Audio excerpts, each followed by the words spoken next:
జ్ఞానేన రంశమథ కర్కశ తర్కతంత్రే సింహాంశమేకమపి తద్వివిధం సమర్చ్య తేన స్వయం తదభవత్ గురురాజయోగాత్ శ్రీమండలీక గురుమండలమాశ్రితోహం. ఐతరేయోపనిషత్తులో సృష్టి క్రమంలో పరమాత్మ సృష్టి ఎలా చేస్తున్నారు ఏమిటి అనే విధానం, లోకాలను సృజించారు. ఉట్టి లోకాలు ఏం చేస్తాయి? లోకపాలకులు ఉండాలి కదా.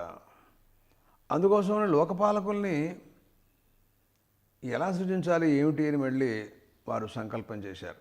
అంటే ఆలోచనాత్మకం తపః. స ఈక్షత ఇమేను లోకపాలాను సృజాయితి. అయితే ఇక్కడ ఉదకంతో ప్రారంభమైంది కాబట్టి పంచభూతాల యొక్క క్రమంగా లోకాలన్నింటినీ సృజించటం, లోకపాలకులు ఇదంతా కూడా పంచభూతాలు భౌతిక ప్రపంచకంగా తయారు చేయడం కోసం ఒక చిత్రమైన రచన ప్రారంభించారు. ఐతరేయోపనిషత్తు ప్రారంభించింది. వారు ఏం చేశారంటే ఉదకంలోంచి ఒకానొక ఇంత ఘనీభావం చెందినటువంటి ఒకానొక పదార్థాన్ని ఆయన స్వీకరించారు. ఉదకమయమే. మీకు కావాలంటే ఉదకం గడ్డగడితే మనం కరకాలంటాం సంస్కృతంలో. మన ఇళ్లలో కూడా కొన్ని చోట్ల మనం గడ్డగట్టినటువంటి ఉదకాలు తర్వాత క్రమంగా అవి మళ్ళీ నీరైపోతుంటాయి. అట్లా వారు సో అభ్య ఏవ పురుషం సముద్ధత్య అమూర్ఛయితు ఒకానొక సృష్టి చేయడం కోసమని ఒక పిండం లాంటి స్వరూపాన్ని కుమ్మరి కుండలు చేయటానికి ముందు ఒకానొక మృత్పిండాన్ని పెట్టుకుంటాడు చూడు, అట్లాంటిది ఒకానొక పురుషాకారంగా కలిగినటువంటి దాన్ని సావయవంగా, అవయవాలే కదా అంటే ఉదకం కూడా ఒక వికారం కాబట్టి పంచభూతాల్లో ఉంది కాబట్టి దాంతో తయారైనటువంటి, దాంతోపాటు మిగిలినవి కూడా ఉంటాయి. పంచభూతాల్లో ఒకటి ప్రధానంగా చెప్పిన మిగతా భూతాలు కూడా అంతర్గతంగా ఉంటాయి. పంచీకరణ ప్రక్రియ ఉంది కదా. అటువంటి దాన్ని ఆయన సంయోజనం చేసి ఒకనొక పిండం తయారు చేశారట. ఆ తర్వాత తమభ్యత తస్యాభితస్య ముఖం నిరభిద్యత ఒకనొక పిండంలాగా తయారైంది. ఇలా పట్టుకున్నారు ఆయన. మనం మనుస్మృతిలో కూడా వింటూ ఉంటాం.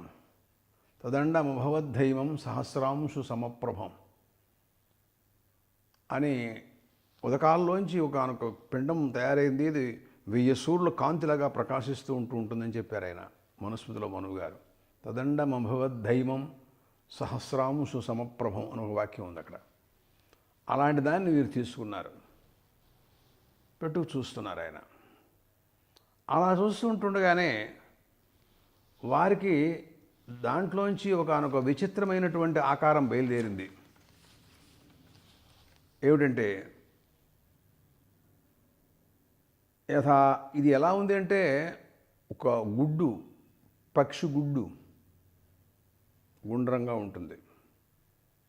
ఆ తర్వాత కొద్ది రోజులకి దాన్ని పొదుగుతాయి పక్షులు, కోడి మొదలైనవి.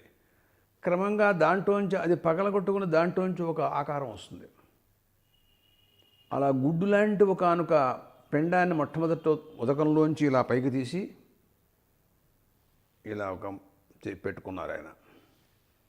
ఆ దాంట్లో ఏమీ ఆకారాలు కనపట్టలేదు.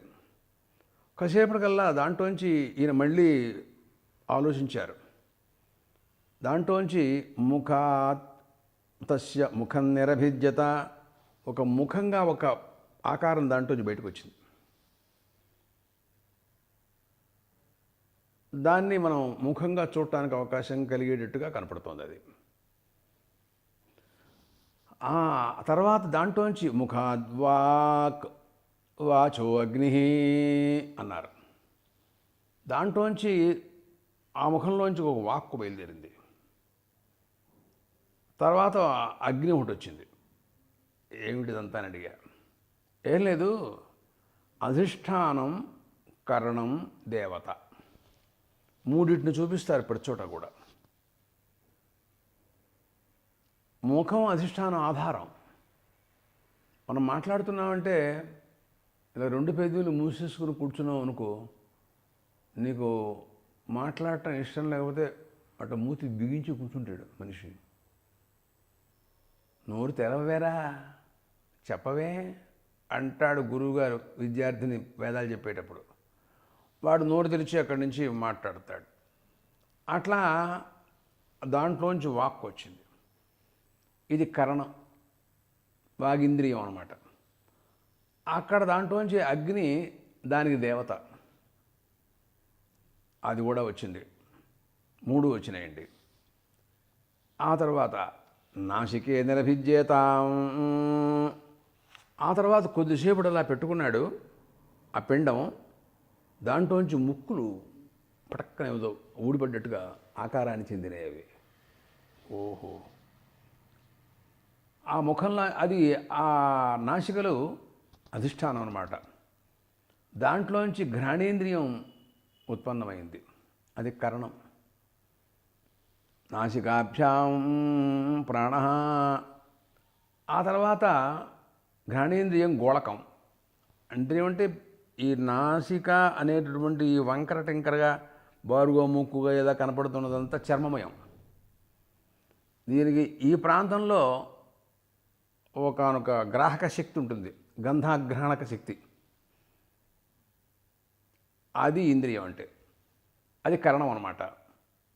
దాంట్లోంచి వాయువు అధిష్టాన దేవత వచ్చాడు. ఓహో, ఆ తర్వాత మళ్ళీ ఆ పిండాన్ని అలా చూస్తున్నారు ప్రభు. చూస్తుంటుంటే అక్షిణీ నిరభిజ్యేతాం, దాంట్లోంచి 2 కళ్ళు ఇలా విచ్చుకున్నట్టుగా కనపడ్డాయి. ఆకారం తయారవుతుంది పిండంలోంచి. అక్షిభ్యాం చక్షు చక్షుష ఆదిత్య,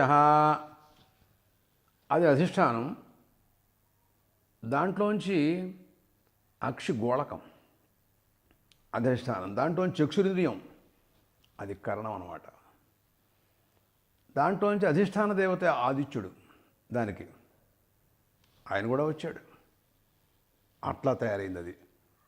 ఆ తర్వాత కర్ణం నిరభిజ్యేతాం కర్ణాభ్యాం శ్రోత్రం శ్రోత్రాదిశ. ఆ తర్వాత కొంచెంసేపటికి అలా చూస్తున్నాడు, వెంటనే చెవులు 2 కూడా తయారైపోయినాయి. ఓహో, ఆ తర్వాత అవి అధిష్టానం. శ్రోత్రేంద్రియం దానికి కరణం. దాంట్లోంచి దిక్కులు అధిష్టాన దేవతలుగా దాంట్లోంచి వచ్చారు. ఆ తర్వాత శ్రోత్రం నిరభిజ్యతాం అన్నమాట. నిరభిజ్యత శ్రోత్రాదిశ త్వం నిరభిజ్యత, చర్మం దాంట్లోంచి బయటకు వచ్చింది. త్వచో లోమాని లోమభ్య ఓషధి వనస్పతయ. ఆ తర్వాత దాంట్లోంచి లోమాలు వచ్చినాయి. త్వగింద్రియం చర్మ అధిష్టానం, త్వగింద్రియం కరణం. లోమాలు ఓషధి వనస్పతులు వాటి అధిష్టాన దేవతలందరూ కూడాను ఇంద్రియ అధిష్టాన దేవతల వాళ్ళు. దాంట్లోంచి వాళ్ళంతా కూడా వచ్చేసారు.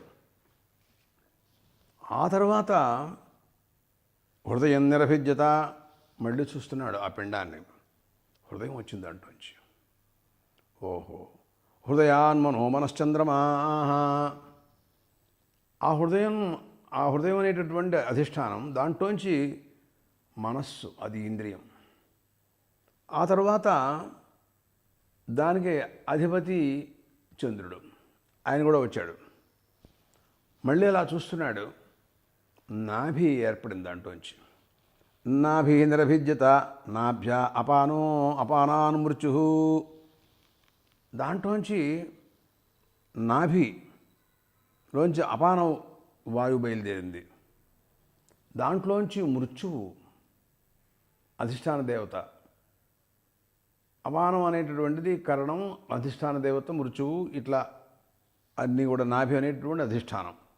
ఇలా తర్వాత దాంట్లోంచి చూస్తుండగా శిశునం నిరభిజ్యత శిశునాద్రేతో రేతస ఆపహ. పురుషుడు యొక్క ప్రజనన సామర్థ్యం కలిగినటువంటి స్థానం. దాంట్లోంచి రేతస్సు, దానికి అభిమాన దేవతల ఉదకాలు, వీళ్ళంతా వచ్చేసారు.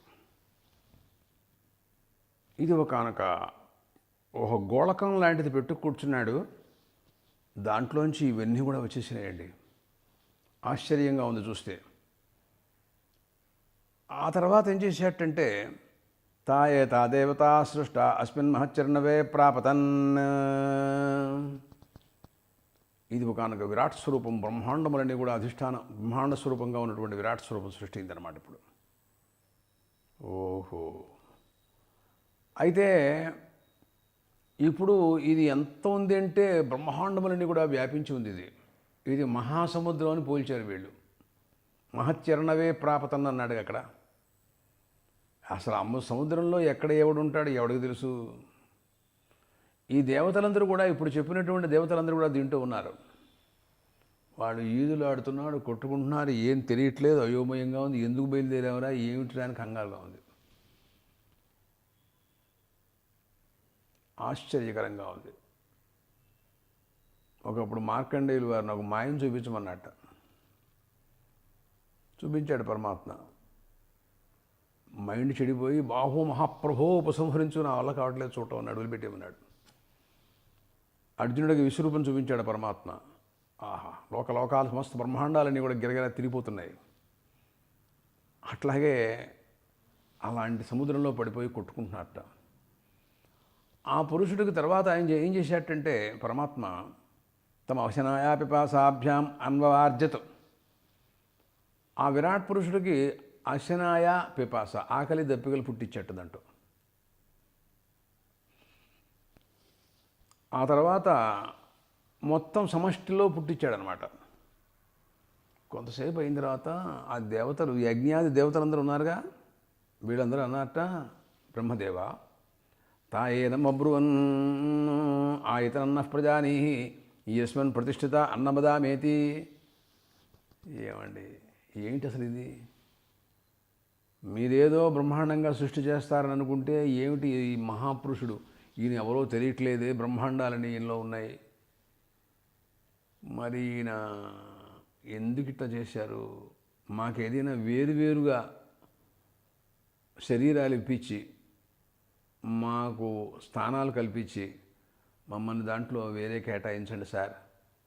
ఈ దీంట్లో పడి కొట్టుకుంటున్నాం, మాకు అయోమయంగా ఉంది, మాకు అక్కర్లేదు, ఇది వేరే చూపించండి అని అడిగారు. అప్పుడు గామ ఆనయతు తాబ్రువన్ నవైనోయమలమితి. సరే అన్నట్ట. ఒక గోవుని తయారు చేసి ఆ గోవుని చూపించాట. దీంట్లో ప్రవేశిస్తారా ఈ శరీరంలో అని అడిగట. అది బాగుండలేదు అన్నట్టు వాడు. సరే పోన్లే అన్నట్టు తీసేసాట. గుర్రాన్ని తయారు చేసేట. అశ్వమనయతు తాబ్రువన్ నవైనోయమలమితి. ఇది చూపించాట గుర్రాన్ని. దీంట్లో ప్రవేశిస్తారా అని అడిగాట. ఇదేంటండి, ఏంటి నిమిషానికి ఒకటి, ఓసారి గో ఉంటావు, ఓసారి గుర్రం ఉంటావు, లేకపోతే గాడిద అంటావు, ఏంటిది ఇలా చేస్తున్నావు? బాగుండలేదండి, మాకేమి వద్దండి, బాగుండలేదన్నట్ట. సరే నేను ఇంకో పని చేస్తాను ఆగండి అన్నట్ట. ఒక నిమిషం, ఎంత మాయా ప్రభావం, భగవంతుడు కదా. తాభ్య పురుషమానయతు తాబ్రువన్ సుకృతం బతేతి పురుషో వావ సుకృతం తా అబ్రవీతి యథాయతనం ప్రవిశామేతి. బాగుందండి అన్నట్టు. పురుషుని తయారు చేసి చూపించాట. బ్రహ్మాండంగా ఉందండి ఇది, ఈ శరీరంలో మేము ప్రవేశిస్తాం, మాకు చాలా బాగుంది, ఇదే మాకు కావాలి అని వాళ్ళందరూ కూడా ఉత్సాహపడ్డారట. అలాగా, అయితే సరే పోని ప్రవేశించండి, నాకు అభ్యంతరం లేదు అన్నట్టండి ఆయన. సరే, అక్కడి నుంచి ఎవరికి వాళ్ళు అందరికీ తయారైపోయినాయి అనమాట. ఈ దేవతలందరికీ ఒక్కొక్క శరీరాన్ని 3 నిమిషాలు సృష్టించాడు ఆయన. ఎవరికి వాళ్ళు తలో శరీరం తీసేసుకున్నారు. వాళ్ళ దాంట్లోకి ఇహ అగ్నిర్వాగ్భూత్వా ముఖం ప్రావిశతు. ఈ అగ్నిదేవుడు దాంట్లో ప్రవేశించేటప్పుడు వాగ్రూపంగా వాక్కులోంచి లోపల ప్రవేశించాట ఆయన. వీళ్ళేగా ఆ విరాట్ పురుషుల్లో ఉన్న దేవతలు. వ్యష్టి శరీరాలు ఇవన్నీ. అది సమష్టి శరీరం విరాట్ పురుషుడు అంటే. ఇది వ్యష్టి శరీరం. ఈ శరీరంలో అగ్నిదేవుడు వాగ్రూపంగా వాక్కు ద్వారా లోపల ప్రవేశించాట. అగ్నిర్వాక్ భూత్వా ముఖం ప్రావిశతు వాయు ప్రాణో భూత్వా నాసికే ప్రావిశతు. వాయువు ముక్కు ద్వారా లోపల ప్రవేశించేట. అంటే సహజంగా నాసికారంధ్రాల్లోంచి వాయువు మనకి ఉచ్ఛ్వాస నిశ్వాసం జరుగుతుంటాయి కదా, ఆ రూపంగా వెళ్ళేట ఆయన. ఆదిత్యశ్చక్షుర్భూత్వా అక్షిణే ప్రావిశతు. సూర్యుడు నేత్రాల్లోంచి నేత్రముల ద్వారా ఆయన లోపల ప్రవేశించేట. దిశ శ్రోత్రం భూత్వా కర్ణో ప్రావిశతు. దిక్కులు చెవులైపోయి శ్రోత్రేంద్రియాలతో వాళ్ళు ప్రవేశించారట. ఓషధి వనస్పతయో లోపాన భూత్వా త్వచం ప్రావిశన్.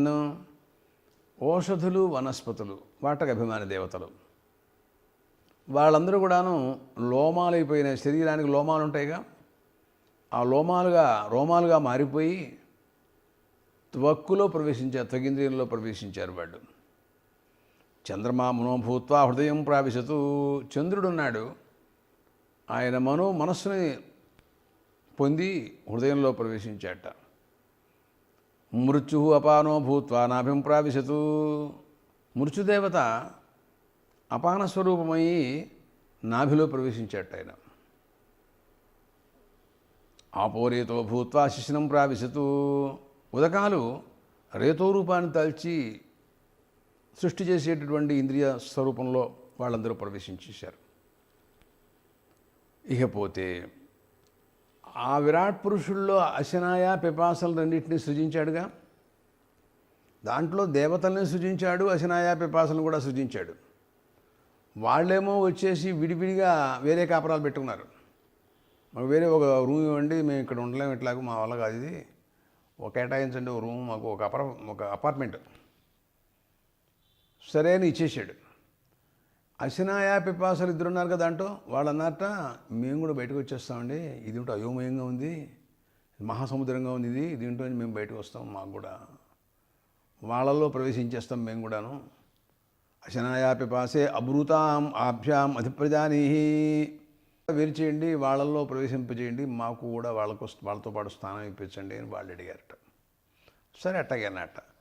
సతే అబ్రవీత్ ఏతాస్వేవాం దేవతాసు ఆభజాం ఏతామనుభాగిన్యో కరోమీతి తస్మాత్ ఏకస్యై దేవతాయై హవిర్గృహీతే భాగిన్యా ఏతస్యామేవ అశనాయా పిపాసే భవతః.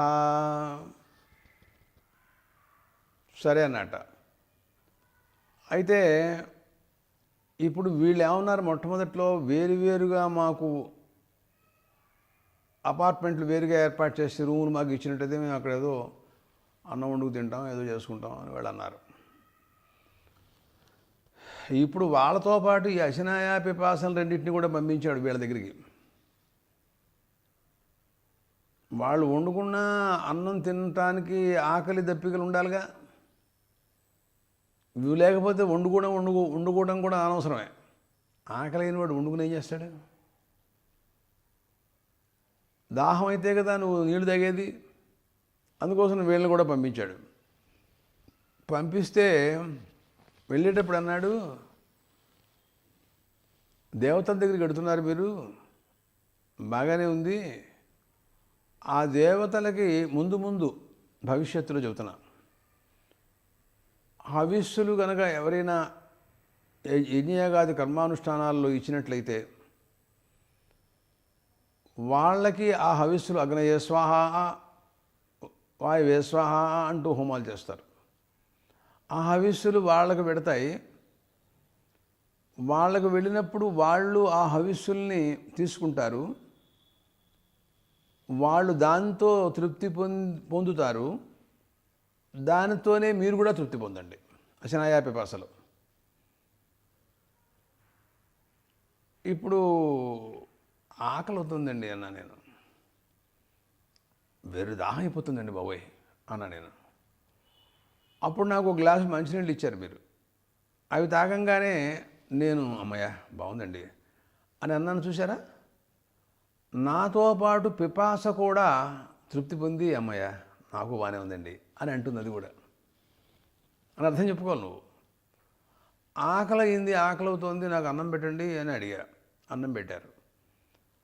పెట్టేప్పటికల్లా తృప్తి చెంది చాలా బాగుందండి భోజనం అని తృప్తిగా ఉందండి అని అన్నా. దాంతోపాటు అశనాయ కూడా తృప్తి పొందుతుంది. అది సరే కానీ ఇదంతా ఏమిటి? ఇది అధ్యాత్మంలో. ఇప్పుడు అధిదైవంలోకి పెడితే అగ్నిదేవతలకి వాళ్ళకి ఆవిర్భాగాలు ఇస్తుంటారు. అక్కడ చూద్దాం, వాళ్ళ సంగతి ఆలోచిద్దాం. వాళ్ళకి ఇచ్చేటటువంటి పూర్వడాశం, లేకపోతే పయస్సు, లేకపోతే దధి, ఆజ్యం వగైరా ఇవి వాళ్ళకి ఇస్తే వాళ్ళు అవి తిని ఆకలి తీర్చుకుంటారు వాళ్ళు. అట్లాగా ఉదకం కూడా వాళ్ళకి ఇస్తాం మనం. యజ్ఞస్య సంతతులసి యజ్ఞస్యత్వా సంతత్యయిస్తున్నామి సంతత్యయిత్వా అంటూ మనం నీళ్లు పోస్తుంటాం. అవన్నీ వాళ్ళు తీసుకుంటారు. దేవతలకు కూడా రోజు నీళ్ళు ఇస్తుంటాం మనం. అవి వాళ్ళకే దప్పికి తీరుస్తాయి. వాళ్ళలో మీరు ఉండి మీరు కూడా పిపాస ఏమో శాంతించాలి, వాడు శాంతించినట్టుగా ఆ నీళ్లతో. దాన్ని అనుసరించి మీరు కూడా శాంతించాలి. వాళ్ళకి హవిస్సు లభించగానే వాళ్ళకి ఆకలి తీరుతుంది. అట్లాగే అశనా కూడా తృప్తి పొందాలి. ఇట్లా విధానం ఏర్పాటు చేస్తున్నాను, మీరు దానికి తగినటువంటి రీతిలో మీరు ఆలోచించండి అని చెప్పి పరమాత్మ చెప్పారు. యస్యీ దేవతా యహిర్గృహ్యతే భాగిన్యా వేతావేవ అస్యాం అశనాయా పిపాసే భవతః. కాబట్టి వాళ్ళకి కూడా ఇవన్నీ కూడా అన్నీ అందాలి అని ప్రకారంగా ఏర్పాటు చేశారు. ఇక్కడ మనకో సందేహం. ఇప్పుడు వేరువేరుగా శరీరాలు ఇచ్చాడు కదా, ఆయా ఇంద్రియముల ద్వారా ఆయా దేవతలు కూడా లోపల ప్రవేశించారు కదా. ప్రవేశించినప్పుడు వాళ్ళకి ఆహార పదార్థాలు ఇక్కడ వీళ్ళకి మనం అక్కడేమో దేవతలకి ఇస్తారు వాళ్ళు మంత్రపూర్వకంగా, వీళ్ళు మామూలుగా వీళ్ళు ఆహారం తీసుకుంటారు, తృప్తి చెందుతున్నారన్నాడు. అయితే ఆయా అధిష్టాన దేవతల ద్వారా ఇంద్రియాలు బయటికి వెళ్ళి ఒక్కొక్క ఇంద్రియానికి ఒక్కొక్క విషయాన్ని గ్రహించే సామర్థ్యం కూడా భగవంతుడు ఏర్పాటు చేశాడు. కాబట్టి రూపం, చక్షురింద్రియం రూపాన్ని చూచి తృప్తి పొంది నాకు చాలా ఆనందంగా ఉంది అంటూ ఆనందపడుతుంది కదా. మరి మీరు ఆ ఆనందం చెప్పకుండా మీరు హవిస్సు తీసుకున్నటువంటి దేవతలు ఆవిర్భాగాన్ని చెందిన తృప్తి పొందినట్టుగా అంతవరకే చెప్పారు. ఏమిటి? వీళ్ళకు కూడా అశనాయా పిపాసలు ఉన్నాయి కదా. ఆహారం వీళ్ళు తీసుకోగానే వాళ్ళకి అశనాయా నీళ్లు తాగంగానే అశనాయా పిపాసలు శాంతిస్తున్నాయి అని అంటున్నారు. వాళ్ళు శాంతి ఇచ్చినట్టుగా. అంటే ఇదే ముఖ్యం. చక్షురాది ఇంద్రియముల ద్వారా ఒక ఇంద్రియం రూపాన్ని తీసుకొచ్చి ఆనందింపజేస్తుంది, ఒక ఇంద్రియం శబ్దాన్ని తీసుకొచ్చి ఆనందింపజేస్తుంది. ఇట్లా ఉన్నప్పటికీ కూడా వాట్లకంటే వారు తీసుకునేటటువంటి ఆహారం అశనాయా పిపాస నివృత్తికి వాటికి తృప్తికి ఇదే కారణం, కానీ ఇవి కారణం అని చెప్పడానికి అవకాశాలు లేవు. ఎందుకని లేదు అని అంటే, ఒకప్పుడు ఒకానొక ఇంద్రియం లోపించిన వాడు ఉంటాడు అనుకో, రెండు ఇంద్రియాలు కూడా లోపించిన వాడు ఉన్నారు. చెవులు వినపడవు, కళ్ళు చూడవు. అటువంటిప్పుడు ఆ ఇంద్రియముల ద్వారా వాడు శబ్దాన్ని కానీ రూపాన్ని కానీ గ్రహించి జీవుణ్ణి సంతృప్తి పరచలేడు. అటువంటిప్పుడు అశనాయా పిపాసలు ఎలా శాంతిస్తాయి అంటే ఈ ఆహారం వల్లనే శాంతిస్తాయి. పైగా ఒకవేళ ఇంద్రియాలు ఉన్న చోట ఈ ఆహారం వల్ల వాటికి శక్తి లభించి ఇవి వెళ్ళి విషయాల్ని గ్రహించి ఆయా విషయాలను తీసుకొచ్చి సేకరించి జీవుడికి అందింపజేసే సామర్థ్యం కూడా ఈ ఆహారమే వాళ్ళకి ఇస్తుంది అని కూడా మనం అంగీకరించాలి.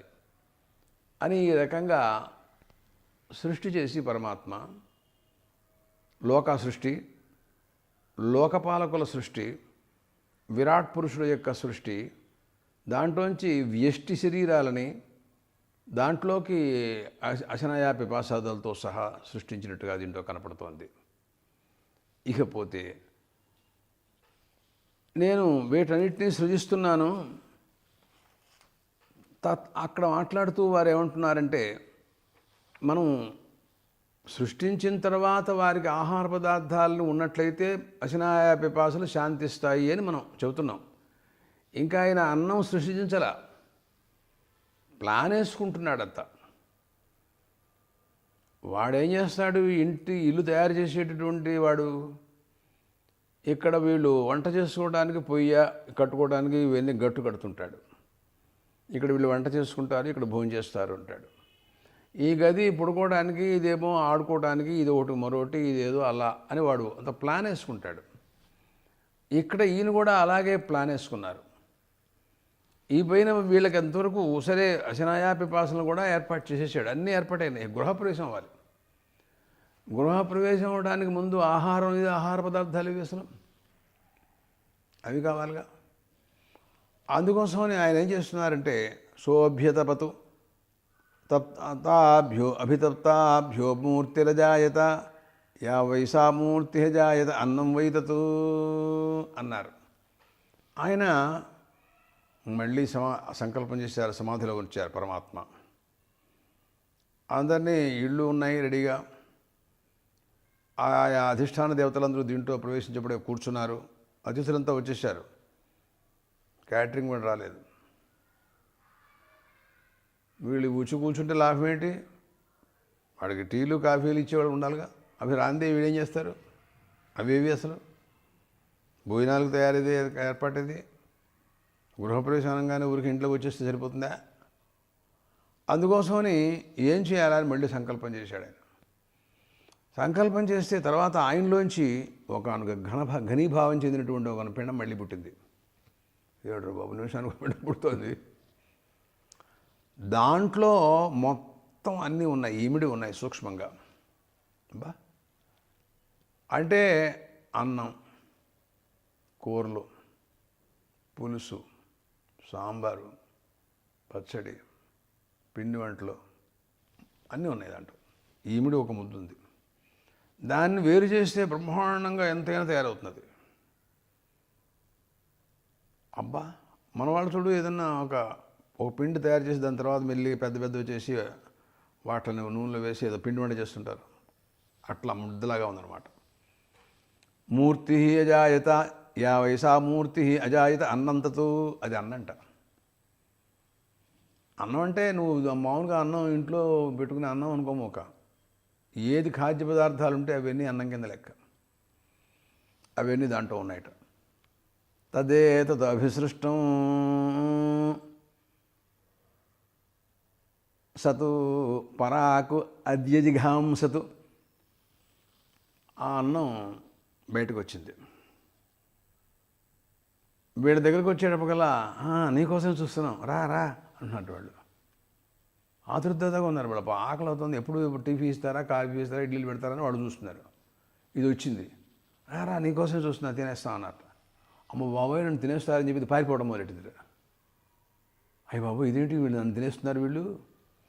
తాభ్యో అసతు పరాంగ్ అత్యజిఘాంసతు, పరాంగముఖమై తినేవాళ్ళని అతిక్రమించి పారిపోవడం మొదలెట్టింది.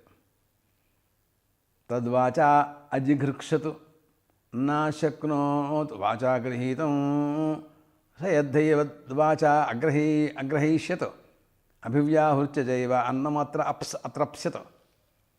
ఏటి భాష. ఆ తర్వాత వీళ్ళు ఏం చేశారట, వెళ్ళిపోమ్మగా రా, ఏంటి వెళ్ళిపోతాయండి అట్లా అని వాళ్ళు పిలిచారట. రాలేదుట. వాక్కుకి అన్నాన్ని సంపాదించి తీసుకొచ్చి ఇచ్చే సామర్థ్యం దానికి లేదండి. అందువలన వాంగ్మాత్రం చేతనే అన్ని పనులు జరుగుతాయా? ఇంట్లో కూర్చుని వాంగ్మాత్రం సంతుష్టోభవ అన్నట్టుగా ఏమి పెట్టేదేం లేదు. ఊరికే నువ్వు తిన్నావు అనుకో, నేను పెట్టాను అనుకో అన్నాడు అనుకో, ఏడు దానివలన ఏమి జరగలేదుట. దానివలన వాళ్ళకేమి సామర్థ్యం లేదుట.